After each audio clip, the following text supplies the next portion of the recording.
Добър ден, господин следовател. Искам да подам жалба. Ами подайте. Ето подавам, жена ми изчезна. Не се ли радвате? Не, защото трябва да остана вкъщи сам с майка й. Не се притеснявайте, ще я намерим. Тук сме само професионалисти. Имате ли нейна снимка? Не нося. Спокойно, спокойно. Кажете как изглежда жена ви. Жена ми изглежда... Чакай малко сега. Тук си имаме процедура. Имаме готови формуляри. Сега да започнем от началото. Какъв пол е жена ви? Сега, имаме отговор А – женски, отговор Б – мъжки, отговор В – неопределен. Женски определено. Ето, вижте, женски, така. Да. Ето, свършихме 1/3 от работата.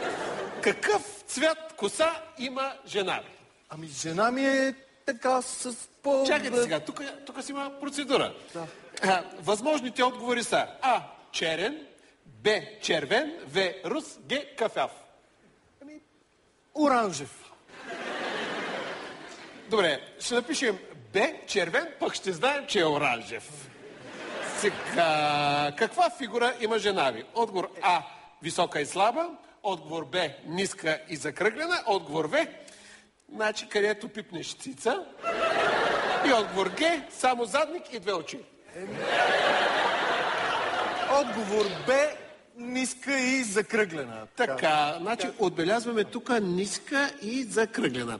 Жена ви има ли някакви отличителни белези?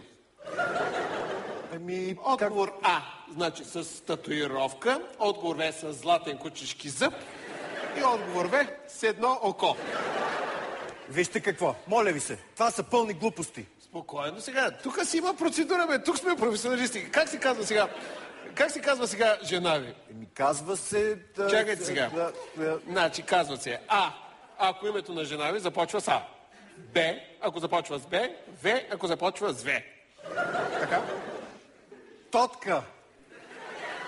Значи, чакай сега. Жена ми се казва Тотка. Добре. Отбелязваме Значи, жена ви е така, оранжева, ниска, закръглена, името й започва с Т.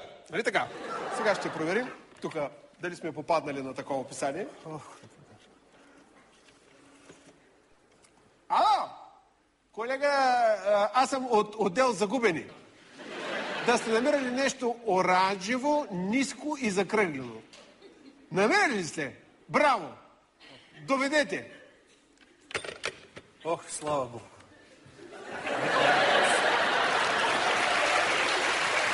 Ето! Некъде! Ниска, кръгла, оранжева, започва с Т.